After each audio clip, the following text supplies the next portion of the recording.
नमस्कार दोस्तों, कैसे हैं आप सब। वेब न्यूज नेशन चैनल में आपका स्वागत है।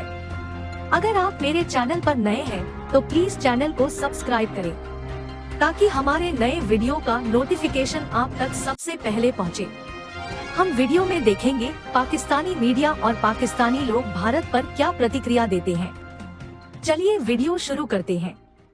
जो ऑयल रिजर्व्स होते हैं, जो कोई भी कंट्री ऑयल अपना रिजर्व में रख के रहता है, वो किसके पास ज्यादा होगा? पाकिस्तान के पास ज्यादा होगा या फिर इंडिया के पास ज्यादा होगा? डेफिनेटली सर, इंडिया है इस टाइम तो भाई, इस टाइम तो इंडिया ये बात ना कीजिए।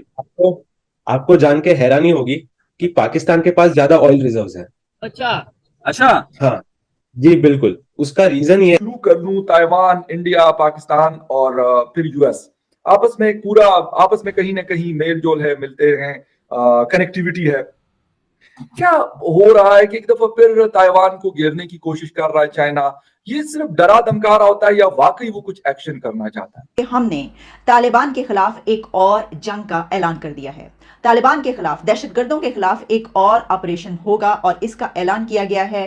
देखिए, ताइवान और चाइना का जो सिचुएशन है, ताइवान अपने आप को एक इंडिपेंडेंट मुल्क की तरह प्रेजेंट करता है और चाइना उसे अपना एक प्रोविंस के तौर पे देखता है।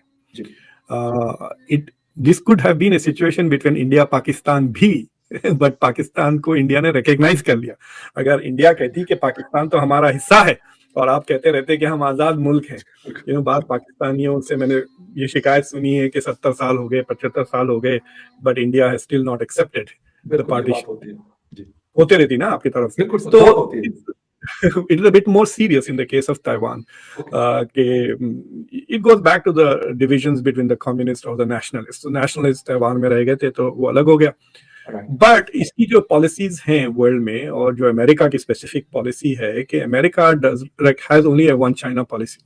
एक डिक्लेरेशन में, जो कि नेशनल सिक्योरिटी कमेटी के इजलास के बाद वो डिक्लेरेशन जारी किया गया, जिसको प्रिजाइड किया प्राइम मिनिस्टर शहबाज शरीफ ने, और उस डिक्लेरेशन में ये बताया गया है कि सोसाइटी के जितने भी पिलर्स हैं वो सब मिलकर, यानी गवर्नमेंट, सिक्योरिटी फोर्सेस और साथ में अवाम, सब मिलकर एक हमजहद और जामे ऑपरेशन करेंगे जो कि होगा तालिबान के खिलाफ, दहशतगर्दों के खिलाफ, जो कि इस मुल्क में दहशतगर्दी फैलाए हुए हैं और ख़त्म होने का नाम नहीं ले रहे। कभी वो अफगानिस्तान चले जाते हैं, फिर अफगानिस्तान से आ जाते हैं, फिर यहाँ पर जिस किस्म की कार्रवाइयाँ हो रही हैं, तो एक और जंग होगी इनके साथ। डिक्लेयर कर दिया हमने उस जंग। लेकिन इस डिक्लेरेशन के मैं 2 लाइनें आपके सामने पढ़ना चाहती हूं, बड़ी अहम, बहुत ही, कहते हैं ना, यानी क्या क्या कहने। इसमें ये लिखा गया है कि दहशतगर्दी की ये जो हालिया एक नई वेव है, इसको कलदम तहरीक तालिबान पाकिस्तान के साथ एलिजिडली नरम गोशी, सॉफ्ट कॉर्नर। जी बिल्कुल, मैं एकदम बढ़िया हूँ। मैं बस एक करेक्शन करना चाहूंगा कि मैं फिलहाल यूके में नहीं, मैं कनाडा में रहता हूँ। जी बिल्कुल। और मैं तकरीबन अभी 23 साल का हूँ और मैंने इंडिया में मेरा लॉ का स्टडीज खत्म किया है। मैं लॉ ग्रेजुएट हूँ इंडिया से, और फर्दर स्टडीज में पोस्ट ग्रेजुएट स्टडीज करने के लिए मैं कनाडा आया हूँ। तो अभी बेसिकली मेरा यही प्लान है कि थोड़ा इंटरनेशनल और वेस्टर्न कल्चर को थोड़ा एक्सप्लोर करना है और एक बेसिकली कंपैरेटिव स्टडी करना है इन दोनों के बीच में, कि वेस्टर्न स्टडीज और वेस्टर्न कल्चर। थोड़ा सा लाउड बोलिएगा अभिषेक भाई, आपकी आवाज थोड़ी कम आ रही है। मैं 1 मिनट, अभी मेरी आवाज आ रही है ठीक से? अभी बेहतर आई है। जी, तो मेरा कहने का मतलब सिर्फ यही है कि मैं वेस्टर्न कंट्री में आया हुआ हूँ, कनाडा में, और सिर्फ यही एक्सप्लोर करने के लिए आया हूँ कि इंडियन लॉ स्टडीज और वेस्टर्न कल्चर में क्या डिफरेंस है, कैसे वेस्टर्न कंट्रीज आगे बढ़ रहे हैं, और क्या बेसिकली इतना क्या डिफरेंशियल है इन दोनों कंट्रीज और इन दोनों कल्चर्स के बीच में, जिसकी वजह से आज अगर हम देखते हैं तो वेस्टर्न कंट्रीज आज के जमाने में बहुत आगे है साउथ एशियन कंट्रीज से।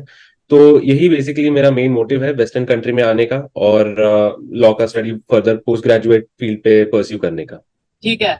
अच्छा अभिषेक भाई, ये बताएं, जो पाकिस्तान से भी स्टूडेंट हैं जो यूके में, कनाडा में, मतलब एजुकेशन के लिए या मुख्तलिफ अपने काम के सिलसिले में जाते हैं, इंडिया से भी जाते हैं, वहां पर जाकर आप लोग क्या वैसे ही लड़ते हैं जैसे हमें यहाँ पे बताया जाता है कि इंडिया हमारा दुश्मन, पाकिस्तान आपका दुश्मन, के वहां पे जाके एक हो जाते हैं?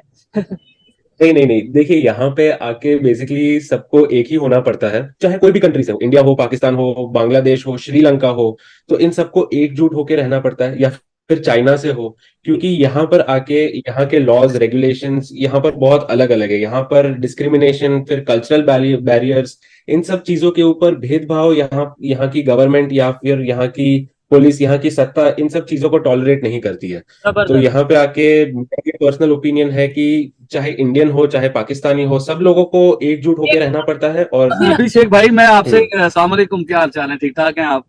अच्छा, मैं आपसे ये जय श्री राम। माशाल्लाह आप लोग इंडियन जिससे भी हम पूछते हैं वो कोई ऐसी स्टडी बताता है कि माशाल्लाह पता चलता है कि यार ये पढ़े लिखे लोग हैं।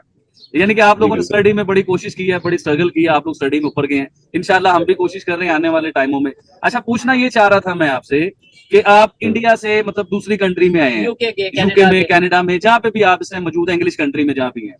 अभी देखिए, जहाँ पे आप मौजूद हैं, इधर जो आम सिविलियन को फायदा मिलता है, जो गवर्नमेंट फायदा देती है अपने आम शहरी को, जो नेशनल है, उस तरह के फायदे इंडिया में मिलने शुरू हो गए हैं। मतलब राशन भी मिलता है आपको, बिजली भी सस्ती मिलती है आपको, सब्जियां भी सस्ती मिलती हैं।